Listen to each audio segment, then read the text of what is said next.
Good morning students psycho की class को आगे बढ़ाते हैं। हमारा टॉपिक चला हुआ था इंटेलिजेंस यानी कि बुद्धि, और यह टॉपिक आज हमारा कंप्लीट हो जाएगा।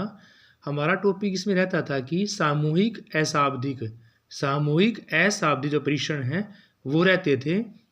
उसके बाद आपका टॉपिक है उपलब्धि परीक्षण, और फिर उसके कुछ वस्तुनिष्ठ क्वेश्चन हम कंप्लीट करेंगे। तो शुरू करते हैं स्टूडेंट्स आज की क्लास। सामूहिक अशाब्दिक परीक्षणों के अंदर आपका आएगा शिकागो अशाब्दिक परीक्षा। इस प्रकार का परीक्षण 6 वर्ष की आयु से लेकर प्रौढ़ों तक किया गया। यानी कि जो शिकागो का अशाब्दिक परीक्षा है वो 6 वर्ष से शुरू होती है और प्रौढ़ों तक खत्म होती है। 13 वर्ष तक की आयु के बालकों पर यह परीक्षण ज़्यादा उपयोगी पाया गया है।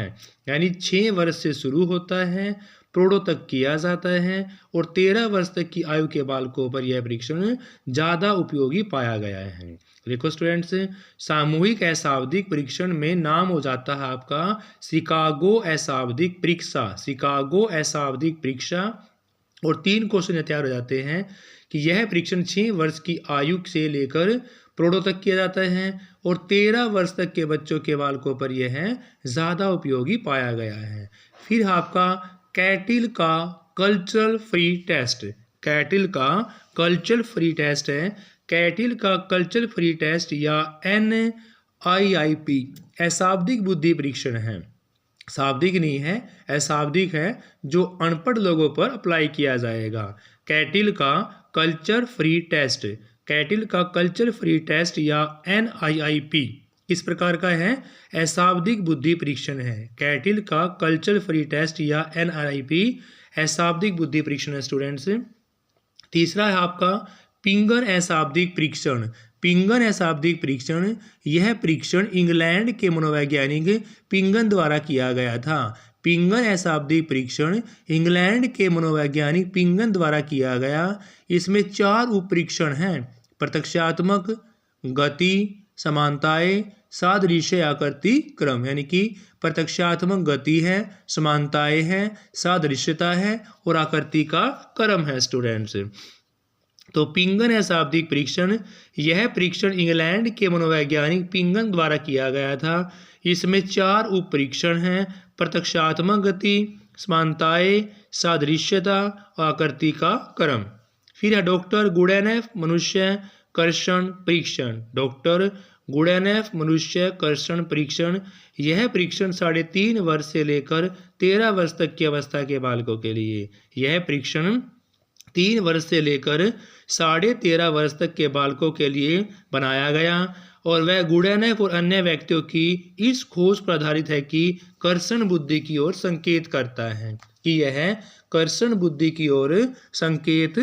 है स्टूडेंट। डॉक्टर गुडेनेफ मनुष्य कर्षण परीक्षण जो है, यह परीक्षण 3 वर्ष से लेकर 13.5 वर्ष तक के बच्चों के लिए बनाया गया है, और गुडेनेफ या अन्य व्यक्तियों की इस खोज पर आधारित है कि कर्षण बुद्धि की ओर संकेत किया जाए। और फिर आपका नेक्स्ट है पिंटरसन पैटरसन टेस्ट। नेक्स्ट कौन सा है?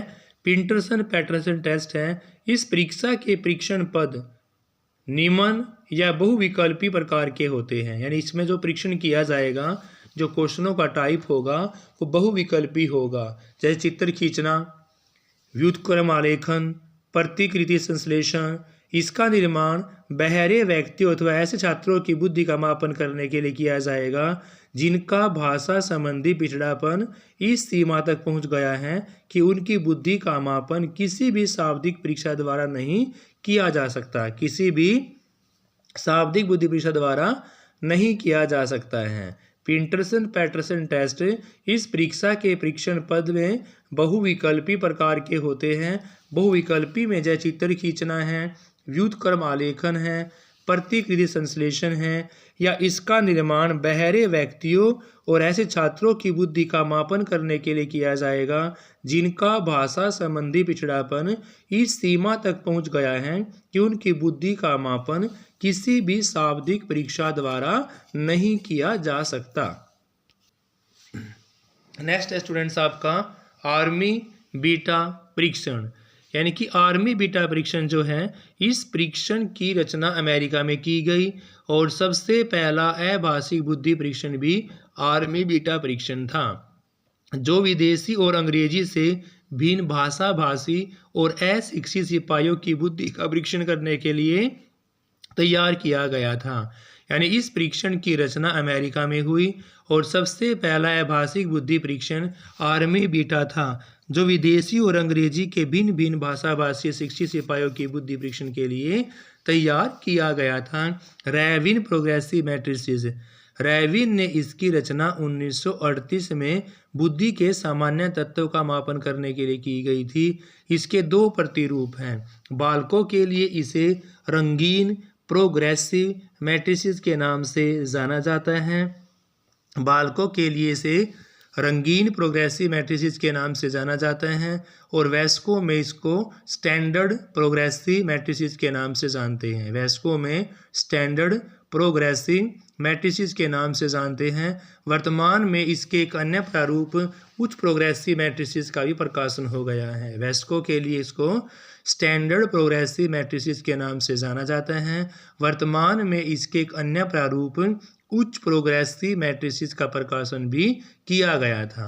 तो आर्मी बीटा परीक्षण, रैवन का प्रोग्रेसिव मैट्रिसेस और बालकों के लिए रंगीन प्रोग्रेसिव मैट्रिसेस और वयस्कों के लिए स्टैंडर्ड प्रोग्रेसिव मैट्रिसेस यानी कि उच्च प्रोग्रेसिव मैट्रिसेस का नाम भी दिया गया स्टूडेंट्स। नेक्स्ट टॉपिक आपका उपलब्धि परीक्षण। उपलब्धि परीक्षा या परीक्षण वो परीक्षा होती है जिसकी सहायता से विद्यालय में पढ़ाए जाने वाले विषयों और सिखाए जाने वाली कुशलताओं में छात्रों की सफलता या उपलब्धि या प्रगति का ज्ञान प्राप्त किया जाता है। यानी कि उपलब्धि परीक्षा या परीक्षण वो परीक्षा होती है जिसकी सहायता से विद्यालय में पढ़ाए जाने वाले विषय, सिखाए जाने वाली सारी प्रकार की कुशलताएं, छात्रों की सफलता, उसकी उपलब्धि या प्रगति का सारा ज्ञान किया जाता है। उपलब्धि परीक्षण में बच्चे की हर एक प्रकार की उपलब्धि का परीक्षण किया जाता है। आइए अब हम उपलब्धि के परीक्षण जान लेते हैं कि उपलब्धि के परीक्षण कौन कौन से हैं।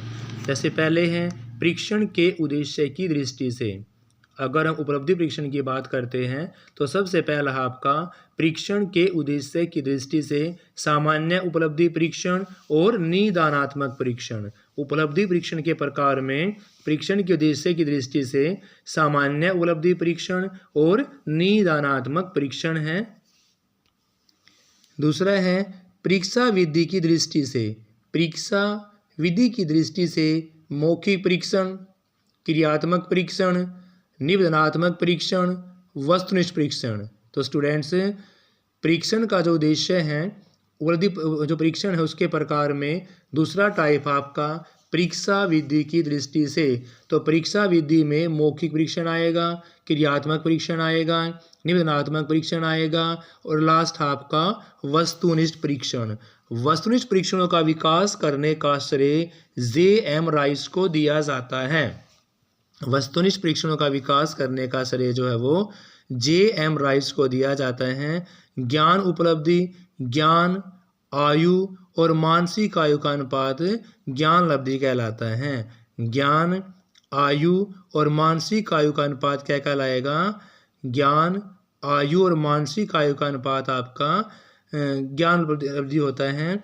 सूत्र याद करने के लिए अचीवमेंट कोशेंट, अचीवमेंट कोशेंट सूत्र ज्ञान लब्धि है। इसको जानने के लिए आपको ज्ञान आयु को डिवाइड करना पड़ेगा मानसिक आयु से। ज्ञान की आयु बटे मानसिक आयु गुणा में क्या हो जाएगा? 100 हो जाएगा। ज्ञान आयु बटे मानसिक आयु गुणा में 100, यानी कि यदि किसी बालक की ज्ञान आयु 12 वर्ष है और उसकी मानसिक आयु 10 वर्ष है तो ज्ञान लब्धि 12 बटे 10 गुणा 100 यानी कि 120।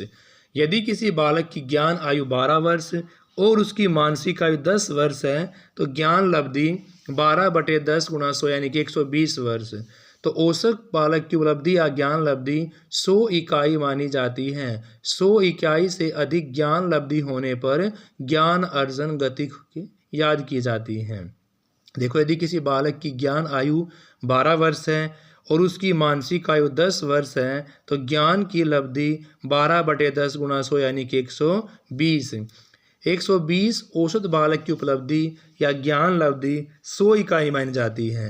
100 इकाई से अधिक ज्ञान लब्धि होने पर ज्ञान अर्जन गति अधिक होती है स्टूडेंट्स। फिर है शिक्षा लब्धि। शिक्षा लब्धि के लिए ज्ञान, आयु, वास्तविक आयु के अनुपातिक स्वरूप को शिक्षा लब्धि कहा जाता है। ज्ञान, आयु, वास्तविक आयु के अनुपातिक स्वरूप को शिक्षा लब्धि कहते हैं। औसत बालकों की शिक्षा लब्धि 100 मानी जाती है। औसत बालकों की शिक्षा लब्धि 100 मानी जाती है। शिक्षा लब्धि का मतलब होता है ज्ञान आयु बटे वास्तविक आयु गुणा में 100। शिक्षा लब्धि में ज्ञान आयु बटे वास्तविक आयु गुणा 100 होता है।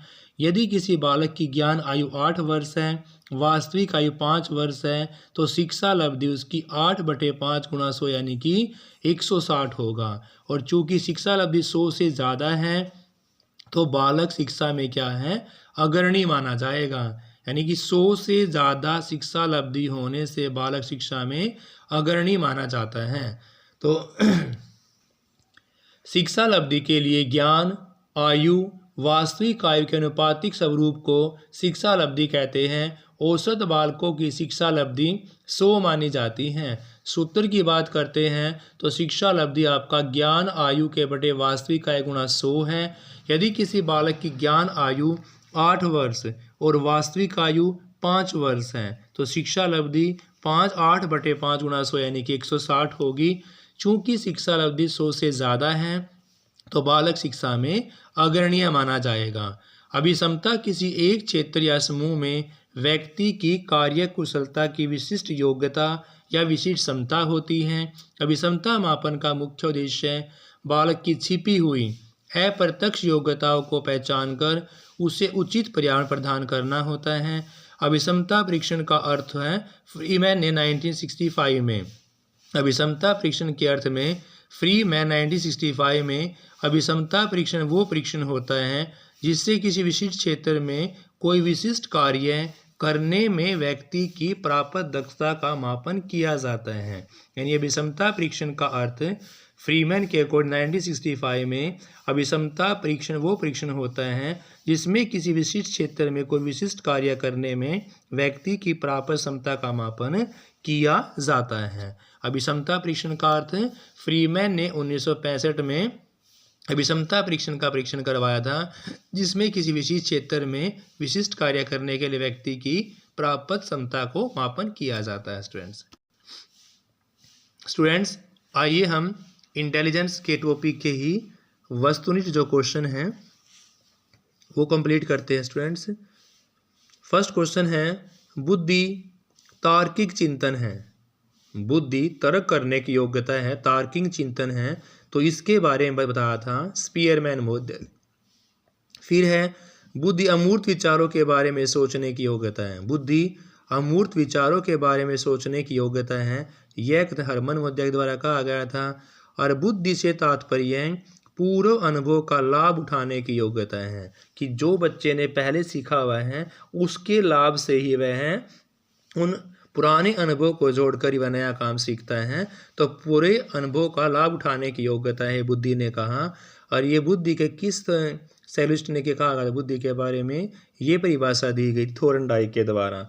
फिर है बुद्धि का एक कारक या एक तत्व सिद्धांत क्या है। तो बुद्धि का एक कारक या एक तत्व सिद्धांत दिया गया था बिने महोदय के द्वारा 1905 में।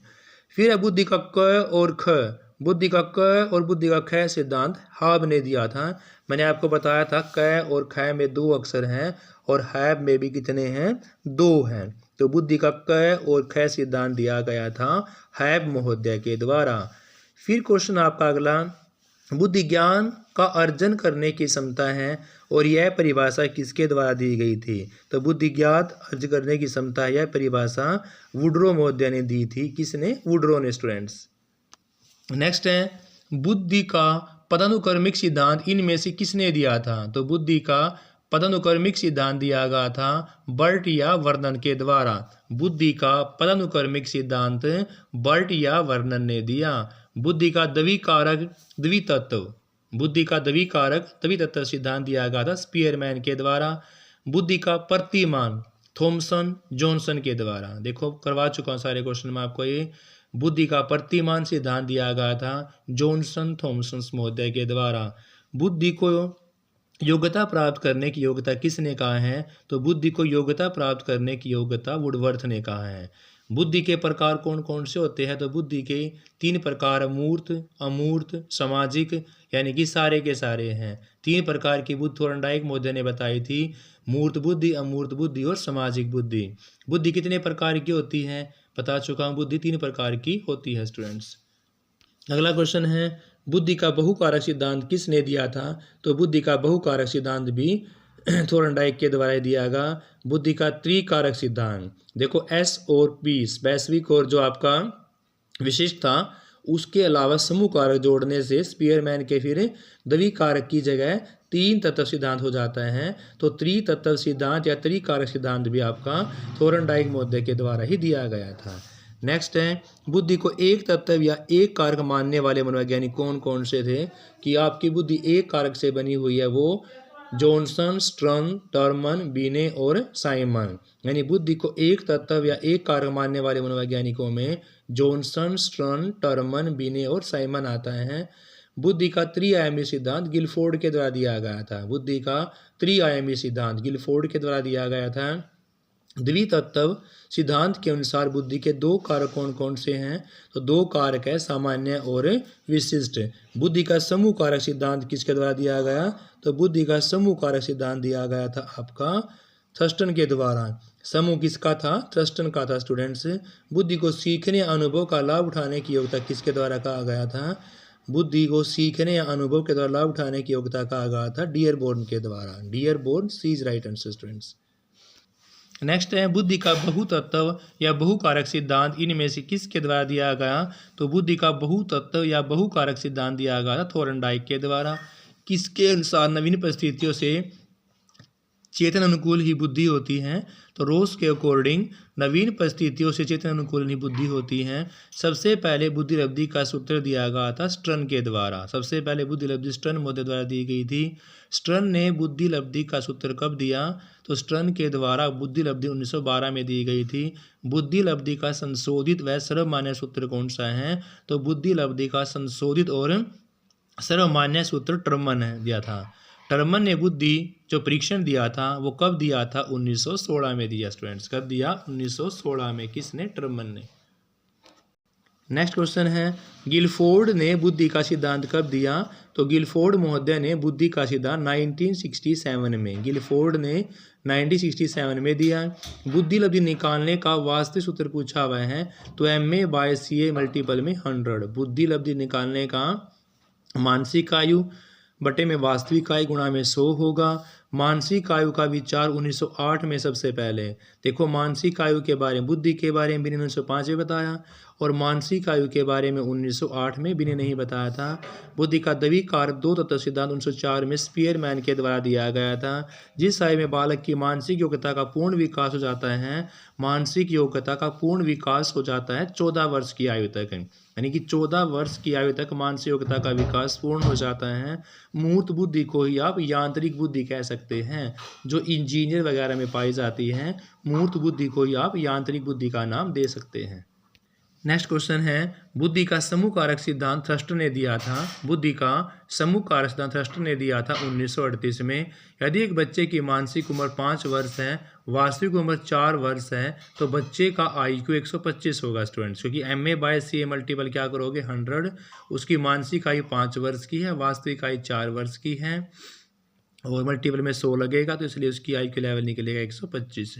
एक बच्चे की बुद्धि लब्धि 90 से 110 है। एक बच्चे की बुद्धि लब्धि 90 से 110 है, तो वह सामान्य बुद्धि का कहलाएगा। एक बच्चे की बुद्धि लब्धि 90 से 110 है तो सामान्य बुद्धि का कहलाएगा। गिलफोर्ड का बुद्धि संबंधी मॉडल के कुल खाने पूछे हुए हैं, तो गिलफोर्ड के बुद्धि संबंधी मॉडल के खाने 120। 0 से 25 बुद्धि लब्धि को अब जड़, क्योंकि जड़ मूड मूर्ख होता है, तो सबसे नीचे आपकी 0 से 25 जड़ बालक आएगा, जड़ बुद्धि का बालक आएगा। 0 से 25 जड़ बुद्धि बच्चा। नेक्स्ट है, बुद्धि परीक्षण हेतु सबसे पहले बिने साइमन प्रणाली जो है उस मापनी का निर्माण किसके द्वारा किया गया था? तो बुद्धि परीक्षण हेतु सबसे पहले बिने साइमन पर मापनी का निर्माण 1905 में बिने के द्वारा ही किया गया था। 75 से 90 बुद्धि लब्धि वाले बालक किस श्रेणी में आएंगे? तो 75 से 90 वाले बच्चे आपके मंद बुद्धि के अंदर आएंगे। किस में आएंगे स्टूडेंट्स? मंद बुद्धि में। बुद्धि परीक्षण की आवश्यकता है पाठ्यक्रम के चयन में, कक्षाओं के निर्माण में, पाठ्यक्रम के उचित और अनुचित में। यानी बुद्धि परीक्षण की आवश्यकता पाठ्यक्रम के चयन में, कक्षाओं के निर्माण में, पाठ्यक्रम के उचित व अनुचित में, यानी कि डी इज राइट आंसर उपयुक्त सभी में। बुद्धि का प्रथम वाचिक सामूहिक परीक्षण कौन सा होता है? तो बुद्धि का प्रथम वाचिक सामूहिक परीक्षण है आर्मी अल्फा परीक्षण। अमेरिका में बनाया गया था ये और शाब्दिक था, इसलिए वाचिक के नाम से जाना जाता है आर्मी अल्फा परीक्षण। और आर्मी बीटा आपका अशाब्दिक था, यह भी अमेरिका में ही बनाया गया था। आर्मी अल्फा शाब्दिक यानी कि पढ़े लिखे लोगों के लिए और बीटा आपका अनपढ़ लोगों के लिए था। इनमें से किसका निश्चय केवल आवश्यकता के आधार पर किया जा सकता है? तो ऊंचाई जो होती है बच्चे की वो केवल और केवल अनुवंशिकता के आधार पर उसका परीक्षण किया जा सकता है। गिलफोर्ड के बुद्धि संबंधी मॉडल में इनमें से कौन सा आयाम नहीं आता है? तो बुद्धि के जो गिलफोर्ड का त्रितत्व सिद्धांत था उसमें विषय वस्तु आती है, प्रक्रिया आती है, परिणाम आते हैं, लेकिन विशिष्ट तत्व नहीं आते। डी जो आपका विशिष्ट तत्व है वो गिलफोर्ड के त्रितत्व सिद्धांत के अंदर काउंट नहीं होता स्टूडेंट्स। नेक्स्ट क्वेश्चन है प्रतिभावान बालकों की बुद्धि लब्धि। तो प्रतिभावान बालक गिफ्टेड चाइल्ड 140 से ऊपर, लेकिन ऑप्शन के अकॉर्डिंग 130 से ज़्यादा जो होंगे वो भी आपके प्रतिभावान बालकों की कैटेगरी में आएंगे 130 से ऊपर स्टूडेंट्स। फिर है एक बालक सामान्य वस्तु के नए नए उपयोग करता है। तो नए नए उपयोग, नई नई चीज़ को बनाना, नई चीज़ का उपयोग करना, कुछ क्रिएटिविटी करके दिखाना, सृजनात्मकता करके दिखाना, ये सारी चीज़ें किसके अंदर आएगी? आपकी सृजनशीलता के अंदर आएगी, सृजनशीलता। जब भी बालक सामान्य वस्तु से कोई नई चीज़ बनाएगा तो नई चीज़ का उपयोग करना, प्रयोग करना, निर्माण करना, ये सारी चीज़ें किसके अंदर आती हैं? सृजनशीलता के अंदर आती हैं। एक बालक असंभव प्रतीत होने वाली कल्पना करता है तो यह संकेत कैसा है? जब कोई बालक असंभव प्रतीत होने वाली कल्पना करता है तो यह संकेत उसकी सृजनशीलता का है। डी इज राइट आंसर, सृजनशीलता। बिने साइमन विधि से ज्ञात किया जाता है। तो बिने की साइमन विधि से मानसिक आयु, बिने साइमन विधि से ज्ञात किया जाएगा उसका मानसिक आयु ज्ञात कर सकते हैं। स्टैनफोर्ड बिने परीक्षण प्रथम बार कब प्रकाशित किया गया था? स्टैनफोर्ड बिने परीक्षण 1916 में पहली बार, स्टैनफोर्ड बिने परीक्षण 1916 में पहली बार प्रकाशित किया गया था। किसने बुद्धि परीक्षण स्केल का निर्माण किया? तो बिने ने भी और साइमन ने भी। बुद्धि परीक्षण स्केल का निर्माण बिने ने, साइमन ने। तो बुद्धि परीक्षण स्केल का निर्माण बिने ने भी किया और साइमन ने किया। सी इज राइट आंसर। किस मनोवैज्ञानिक ने बिने साइमन के परीक्षण स्केल को स्टैनफोर्ड बिने स्केल में रूपांतरित कर दिया? तो वह आपका टर्मन है स्टूडेंट्स। किस मनोवैज्ञानिक ने बिने साइमन के परीक्षण स्केल को स्टैनफोर्ड बिने स्केल में रूपांतरित कर दिया? तो वो आपका टर्मन है। नेक्स्ट है बुद्धि का विभाजन किस मनोवैज्ञानिक ने किया था? तो बुद्धि का विभाजन किया गया था टर्मन व मैरिन ने। बुद्धि का विभाजन किया गया टर्मन व मैरिन के द्वारा। स्पीयरमैन के अनुसार बुद्धि में क्या होता है? स्पीयरमैन के अकॉर्डिंग शुरू में बुद्धि में 2 तत्व भी शामिल किए गए थे, जी और एस, और फिर तीसरा तत्व भी शामिल कर लिया समूह कारक। समूह कारक शामिल होने से स्पीयरमैन के 2 तत्व की जगह त्रितत्व सिद्धांत कहलाने लगा। नेक्स्ट है थ्रस्टन ने अपने सिद्धांत समूह तत्व में कितने प्राथमिक कारकों को शामिल किया गया है? थ्रस्टन ने अपने सिद्धांत समूह तत्व में प्राथमिक कारकों में सात कारकों का प्रयोग किया गया। कितने का स्टूडेंट्स? 7 कारकों का प्रयोग किया गया है। नेक्स्ट है बिने साइमन परीक्षण की प्रथम पुनरावृत्ति कब की गई थी? तो बिने साइमन परीक्षण की पुनरावृत्ति की गई थी 1911 में। कब की गई स्टूडेंट्स? बिने साइमन परीक्षण की प्रथम पुनरावृत्ति की गई 1911 में। 6 से 11 वर्ष के आयु वर्ग वाले बच्चों में जल्दी याद करने की योग्यता, योजना बनाने या प्रबंध करने की प्रवृत्ति होती है। इसे हम क्या कहेंगे? इसे हम स्वायत्तता कह सकते हैं। 6 से 11 वर्ष के आयु वर्ग वाले बच्चों में जल्दी याद करने की योग्यता, योजना बनाना, प्रबंध करने की प्रवृत्ति होती है। इसे ही हम स्वायत्तता का नाम दे सकते हैं। जिस योग्यता के लिए परीक्षण बनाया गया है उसे क्या बोलेंगे? जिस योग्यता के लिए परीक्षण बनाया गया है उसे हम परीक्षण की सत्यता या वैधता का नाम देंगे। स्टूडेंट्स क्या देंगे? परीक्षण की सत्यता या वैधता, क्योंकि जिस योग्यता के लिए बनाया गया उसी पर अप्लाई करना। तो स्टूडेंट्स इस वीडियो में हमारे इतने क्वेश्चन ही हैं, ये पूरा टॉपिक अब अगली वीडियो में कवर कर लेंगे। Thank you, have a nice day, please like share class.